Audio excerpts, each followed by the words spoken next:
Hi there, I'm Emily. I hope you are well. Maybe you have noticed that we have been talking about present and past tenses. Well, now we are going to talk about the future. There are several grammar forms to express the future in English, but be careful choosing the grammar form for the particular action. Even the students who have a rather high level of English still make mistakes. The best way to memorise the future grammar forms is to learn the situations when the certain future tense is used to express the future. So, future events that are scheduled. So we're often talking about scheduled actions, so timetables, meetings, schedules and other fixed programmes. In these situations we use present simple. In order to express the future scheduled events, we used present simple. Here are the examples. The press conference begins at 9 a.m. tomorrow. What time does the game start tomorrow? At 5 p.m. Hurry up, I don't want to miss the bus. It leaves at 8 p.m. The next educational year starts in September.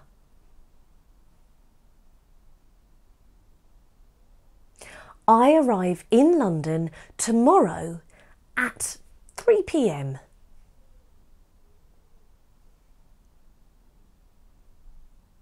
So, memorise, if you're talking about timetable or schedule, use present simple tense. You also use it for future arrangements or planned events. The next common topic is future arranged events, and it is clear that actions are in the future because of such words like tomorrow, next week, next month, and these are used in the sentence.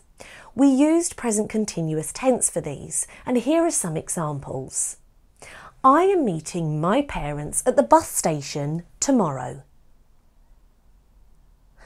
What are you doing on Sunday? They are moving to their new house next week. We are visiting an exhibition next Saturday.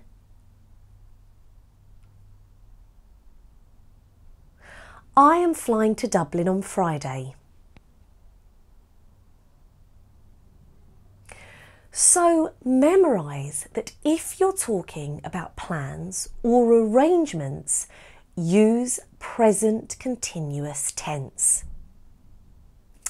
Also for personal intention and predictions. So imagine that you are talking about your personal intentions or future or your prediction of something in the future. There is a special grammar form to describe such future actions. It's called to be going to. Now is the right moment to learn about the construction of to be going to. So this construction is formed upon the formula subject plus to be going to plus verb plus other. Note that in the construction to be going to, the verb to be is changed according to the subject of the sentence and has the forms of the present and past tense. Look at these examples. He is going to study hard. They are going to visit the theatre. I was going to meet my friends at the football stadium. In the construction to be going to remains unchanged. The main verb is used in the present form without particle to. Here are some examples. I am going to buy a new bike next month. Now don't forget your umbrella. It's going to rain. By the looks of it, it's going to be a nice day today. Are you going to attend the language course?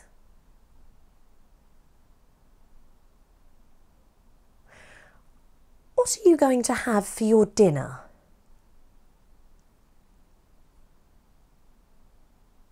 So, remember, memorise that if you're talking about personal intentions, use to be going to. Spontaneous decision. Sometimes the decision for future can be made at the moment of speech or during the conversation. In this case, we use the future simple tense. Let's now take a look at this. The future simple tense is used in the following cases. When the speaker wants to express a spontaneous decision made at the moment of speaking, it is often constructed a little bit like a promise. For example, "Of course I will call you tomorrow, I promise." "Don't worry, Mum, I will be careful." When we're talking about a simple action in the future, for example, "I will return home by 6 p.m. It will not be easy to solve this problem.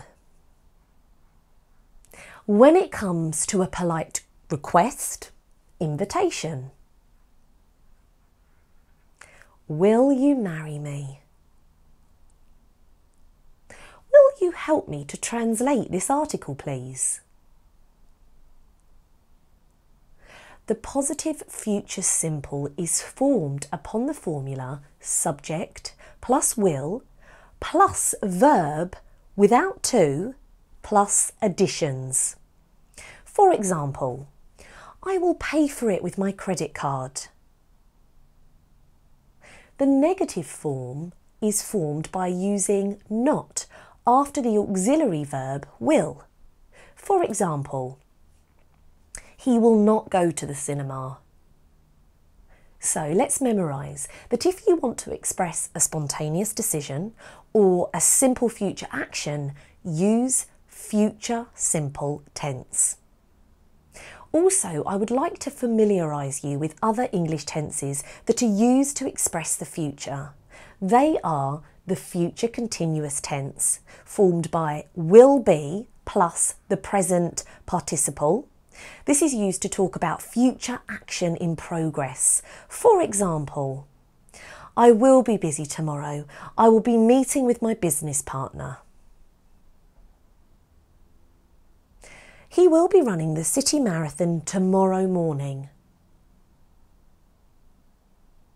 The future perfect tense, which is formed by will have plus the past participle, is used to talk about an action that will be finished at the time in the future that you are referring to.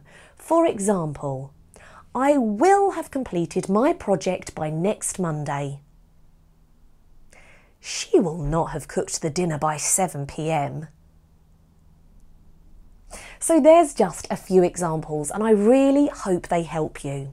Please also use the fantastic book Usage of English Tenses to learn all English tenses in a simple and easy way. The following is included in the book and you can use it as a reference while you're on your learning journey.